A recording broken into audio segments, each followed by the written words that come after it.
नमस्कार भाइयों, कैसे हैं आप सब। आशा करता हूँ आप सब ठीक बढ़िया होंगे।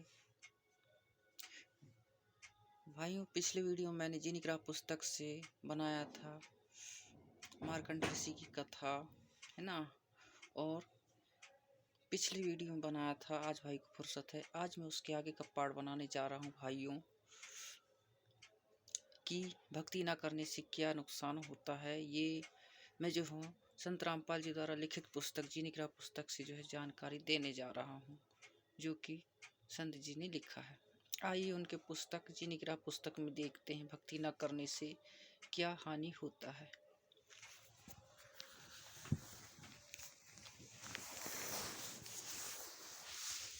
ये है दोस्तों ये पुस्तक जिनिक्रा। ये जिनिक्रा पुस्तक है और जो है ये चैनल दिए हैं संत रामपाल जी महाराज जी के टीवी चैनल, जिससे आप जो है सत्संग टाइम टू टाइम देख सकते हैं। साधना वृंदा, STV हरियाणा न्यूज, ईश्वर चैनल, श्रद्धा, ये टाइम दिया है दोस्तों। आप इस पुस्तक को जो है निःशुल्क SMS करके भी मंगवा सकते हैं। और आज जो है जिनिक्रा पुस्तक से पार्ट 6 बनाने जा रहा हूँ।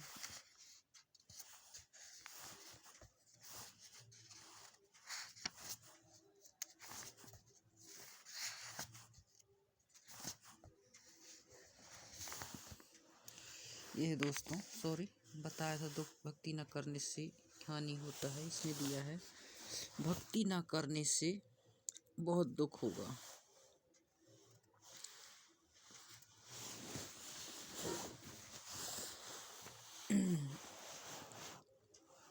ये है दोस्तों, भक्ति न करने से बहुत दुख होगा। सूक्ष्म वेद में कहा है कि यह संसार समझदा नाही कहदा शाम दोपहरू नू, गरीब दास ये वक्त जात है रोवेंगा इस पहरे नू। इसका भावार्थ बताया भाइयों संत रामपाल जी ने लिए बताया है इसी पुस्तक में। आध्यात्मिक ज्ञान के अभाव में परमात्मा के विधान से अपरिचित होने के कारण यह प्राणी इस दुख के घर संसार में महान कष्ट झेल रहा है और इसी को सुख स्थान मान रहा है। जैसे एक व्यक्ति जून के महीने में दिन के 1 बजे हरियाणा प्रांत में शराब पीकर चिलचिलाती धूप में गिर पड़ा है, पसीनों से बुरा हाल है, रेत शरीर से लिपटा है। एक व्यक्ति ने कहा कि भाई उठ, तुझे वृक्ष के नीचे बैठा दूं, तू यहाँ पर गर्मी में जल रहा है। शराबी बोला कि मैं बिल्कुल ठीक हूँ, मौज हो रही है, कोई कष्ट नहीं। एक व्यक्ति किसी कारण कोर्ट में गया, वहाँ उसका रिश्तेदार मिला, एक दूसरे से कुशल मंगल पूछी, दोनों ने कहा सब ठीक है, मौज है। एक व्यक्ति का इकलौता पुत्र बहुत रोगी था, उसको PGL में भर्ती कराया, PGI में दोस्तों भाइयों, PGI में भर्ती कराया गया था।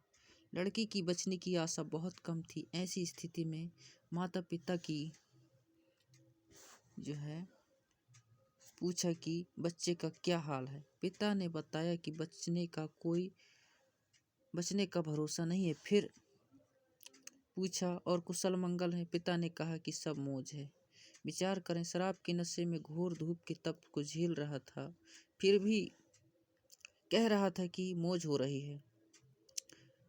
कोर्ट पर कचहरियों में जो रिश्तेदार मिले, दोनों ही कह रहे थे कि सब मौज है। विचार करें, जो व्यक्ति कोर्ट के कोल्हू में फंसा है, उसको सपने में भी सुख नहीं होता, फिर भी दोनों कह रहे थे कि मौज है, अर्थात आनंद है। जिस व्यक्ति का इकलौता पुत्र मृत्यु शैया पर हो, उसको मौज कैसी होगी। इसलिए सूक्ष्म वेद में कहा है कि इस दुखियालय संसार में यह प्राणी महाकष्ट को सुख मान रहा है।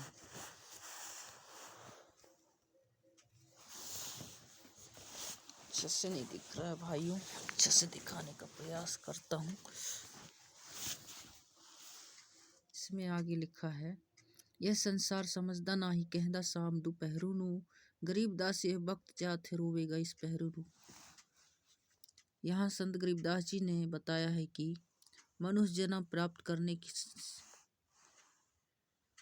करके जो व्यक्ति शक्ति भक्ति नहीं करता, वह कुत्ते गधे आदि आदि की योनि में कष्ट उठाता है। कुत्ता रात्रि में आसमान की ओर मुख करके रोता है। इसलिए गरीबदास जी ने बताया है कि यह मानव शरीर का वक्त एक बार हाथ से निकल गया और भक्ति नहीं किया तो इस समय इस पहरे को याद करके रोया करेगा। भक्ति मार्ग पर यात्रा, आगे का पृष्ठ भाई, इसमें बताया है जब तक आध्यात्मिक ज्ञान नहीं है तब तक तो जीव माया के नशे में अपना उद्देश्य भूल चुका था। और जैसा ऊपर बताया कि शराबी नशे में ज्येष्ठ महीने की गर्मी में दिन के दोपहर के समय धूप में पड़ा पड़ा पसीने व रेत में सना भी कह रहा है कि मौज में है, सना रहा होता है कि मौज हो रही है, परंतु नशा उतरने के पश्चात उससे पता चलता है कि तू जंगल में पड़ा और घर तो अभी दूर है। कबीर जी ने कहा है कि कबीर यह माया अटपटी सब घटान अड़ी, किन किसको समझाऊं यह कोवे भांग पड़ी। आध्यात्मिक ज्ञान रूपी औषधि सेवन करने से जीव का नशा उतर जाता है, फिर वह भक्ति के सफर पर चलता है, क्योंकि उसे परमात्मा के पास पहुंचना उसका अपना पिता है तथा वह सतलोक जीव का अपना घर है। यात्रा पर चलने वाला व्यक्ति सारे सामान को उठाकर नहीं चल सकता, केवल आवश्यक सामान लेकर यात्रा पर चलता है। इसी प्रकार भक्ति के सफर में अपने को हल्का होकर चलना होगा, तभी मंजिल को प्राप्त कर सकेंगे। भक्ति की राह पर चलने के लिए अपने को मानसिक शांति का होना अनिवार्य है। मार्ग क्या है आगे, अनिवार्य है। मानसिक परेशानी का कारण अपनी परंपराएं तथा नशा, मान बढ़ाई, लोग दिखावा, भार व्यर्थ के लिए खड़े हैं, जैसे बड़ी कोठी को बड़ी महंगी कार, श्रृंगार करना, महंगे डीजे बजाना, घुड़ चढ़ी के समय पूरे परिवार का बेशर्मों की तरह नाचना, मृत्यु भोज करना, बच्चे के जन्म पर खुशी मनाना, खुशी के अवसर पर पटाखे जलाना, फिजूली खर्ची कराना आदि आदि जीवन की भक्ति सफर में बाधक होने के कारण त्यागने पड़ेंगे। विवाह कैसे करें, आइए भाइयों जानते हैं विवाह कैसे करें। संत रामपाल जी द्वारा लिखित पुस्तक जीने की राह में दिया है। जैसे श्री देवी दुर्गा जी ने अपने तीनों पुत्रों ब्रह्मा विष्णु महेश श्री शिव जी का विवाह किया था, इसी पुस्तक में आगे पढ़ेंगे। मेरे लेखक यानी संत रामपाल जी कह रहे हैं, मेरे लेखक अनुयायी ऐसे ही करते हैं। 17 मिनट के सुर निकंदन रमेड़ी है। फेरों के स्थान पर उसको बोला जाता है, जो करोड़ों गायत्री मंत्र ओम भूभर स्वाहा से उत्तम तथा लाभदायक है, जिसमें विश्व के सर्व देवी देव तथा पूर्ण परमात्मा का आह्वान तथा स्तुति प्रार्थना है, जिस कारण से सर्व शक्तियां उस विवाह वाले जोड़े की सदा रक्षा तथा सहायता करते हैं। इससे बेटी बची रहेगी, जीने की सुगम राह को हो जाएगी, सुगम हो जाएगी। विवाह में प्रचलित वर्तमान परंपरा का स्थान, विवाह में व्यर्थ का खर्चा त्यागना पड़ेगा। जैसे बेटी के विवाह में बड़ी बारात का आना, दहेज देना, यह व्यर्थ परंपरा है, जिस कारण से बेटी परिवार पर भार नहीं होता।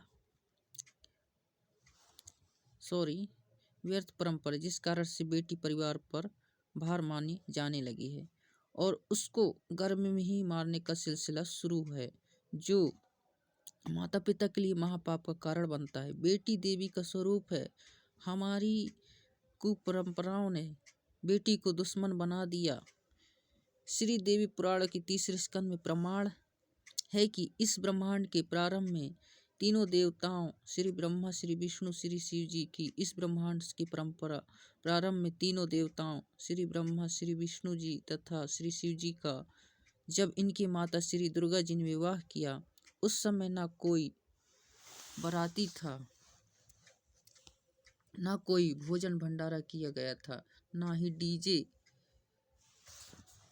बजा था, ना कोई नृत्य किया गया था। श्री दुर्गा जी ने अपने बड़े पुत्र श्री ब्रह्मा जी से कहा कि हे ब्रह्मा, यह सावित्री नाम की लड़की तुझे तेरी पत्नी रूप में दी जाती है, इसे ले जाओ और अपना घर बसाओ। इसी प्रकार अपने बीच वाले पुत्र श्री विष्णु जी, श्री लक्ष्मी जी तथा छोटे बेटे श्री शिव जी को पार्वती जी को देकर कहा कि ये तुम्हारी पत्नियां हैं, इनको ले जाओ और अपना अपना घर बसाओ।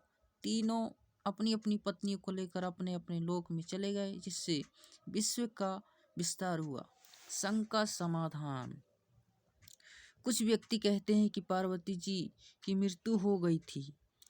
उस देवी का पुनर्जन्म राजा दक्ष के घर पर हुआ था। युवा होने पर देवी सती पार्वती जी ने नारद के बताने के पश्चात श्री शिव जी को पति बनाने का दृढ़ संकल्प कर लिया और अपनी माता जी के माध्यम से अपनी इच्छा पिता दक्ष को बताई। तो राजा दक्ष ने कहा कि वह शिव जी मेरा दामाद बनने योग्य नहीं, क्योंकि वह नग्न रहता है, केवल एक वृक्षाल पर्दे पर बांधता है, शरीर पर राख लगाकर भांग के नशे में रहता है, सर्पों को साथ रखता है। ऐसे व्यक्ति से मैं अपनी बेटी का विवाह करके जगत में हंसी का पात्र नहीं बनूंगा। परंतु देवी पार्वती भी जिद की पक्की थी। उसने अपनी इच्छा श्री शिव जी के पास भिजवा दी और कहा कि मैं आपसे विवाह करना चाहती हूँ। राजा दक्ष ने पार्वती जी का विवाह किसी अन्य के साथ निश्चित कर रखा था। उसी दिन श्री शिव जी अपने 7,000 की संख्या में भूत, प्रेत, भैरव तथा अपने गणों को लेकर विवाह मंडल पर पहुंच गए। राजा दक्ष के सैनिकों ने विरोध किया। शिव जी की सेना और दक्ष की सेना में युद्ध हुआ। पार्वती ने शिव जी को वरमाला पहना दी। पार्वती को बलपूर्वक लेकर श्री शिव जी कैलाश पर्वत पर अपने घर ले गए। कुछ व्यक्ति कहते हैं कि देखो, श्री शिव जी भी भव्य बारात लेकर पार्वती से विवाह करने आए थे, इसलिए बारात की परंपरा पुरातन है। इसलिए बारात बिना विवाह की शोभा नहीं होती। इसका उत्तर यह है कि वह विवाह नहीं था, वह तो प्रेम प्रसंग था। श्री शिव जी बारात नहीं सेना लाए थे, पार्वती को बलपूर्वक उठाकर ले जाने के लिए। विवाह की पुरातन परंपरा भी देवी महापुराण तीसरे स्कंद में है, जो ऊपर बता दी है। बेटियों तथा बेटों को चाहिए कि अपने माता पिता जी की इच्छानुसार विवाह करें। प्रेम विवाह महाकालेश का कारण बन जाता है। जैसे भगवान शिव जी और पार्वती जी का किसी बात पर मनमुटाव हो गया, श्री शिव जी ने पार्वती जी से अपनी पत्नी व्यवहार बंद कर दिया तथा बोल बाल भी बंद कर दी। पार्वती ने सोचा कि अब यह घर मेरे लिए नरक हो गया है, इसलिए कुछ दिन अपनी माँ के पास चली जाती। पार्वती जी अपने पिता दक्ष के घर मायके में चली गई। उस दिन राजा दक्ष ने एक हवन यज्ञ का आयोजन किया हुआ था। राजा दक्ष ने अपनी बेटी का सत्कार नहीं किया तथा कहा कि आज क्या लेने आई हो, देख लिया उसका प्रेम, चली जाए घर से। पार्वती जी ने अपनी माता से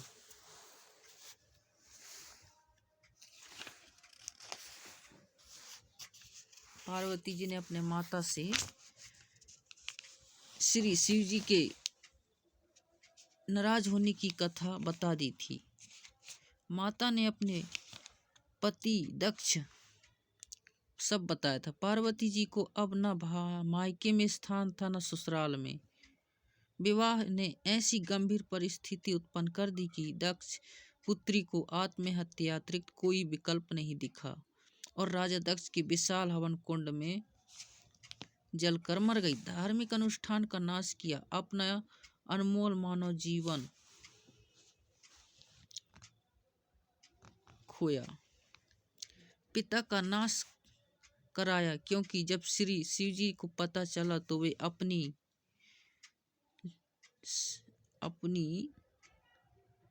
सेना लेकर पहुंचे और अपने ससुर तथा दक्ष जी की गर्दन काट दी।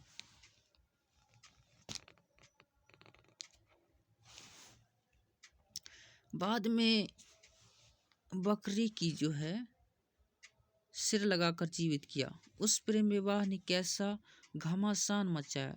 शिवसेना बारात बताकर कुप्रथा को जन्म दिया गया और यह प्रसंग प्रेम विवाह का कुप्रथा का जनक है, जो समाज के नाश का कारण है। विवाह जो सुप्रथा से हुआ वह आज तक सुखी जीवन जी रहे हैं, जैसे ब्रह्मा जी तथा श्री विष्णु जी। विवाह करने का उद्देश्य केवल संतानोत्पत्ति करना है। फिर पति पत्नी मिलकर परिश्रम करके बच्चों का पालन करते हैं, उनका विवाह कर देते हैं, फिर वे अपना घर बसाते हैं। इसके अतिरिक्त प्रेम विवाह समाज अशांति का बीज बोना है, समाज बिगाड़ की चिंगारी है। ठीक है भाइयों, आज के लिए फ़िलहाल इतना ही। अगर वीडियो अच्छा लगे तो वीडियो को लाइक कर देना, शेयर कर देना और मेरे चैनल को सब्सक्राइब कर देना, ताकि मेरा हर आगे आने वाला वीडियो सबसे पहले आपको दिखाई दे। ठीक है भाइयों, तब तक के लिए नमस्कार।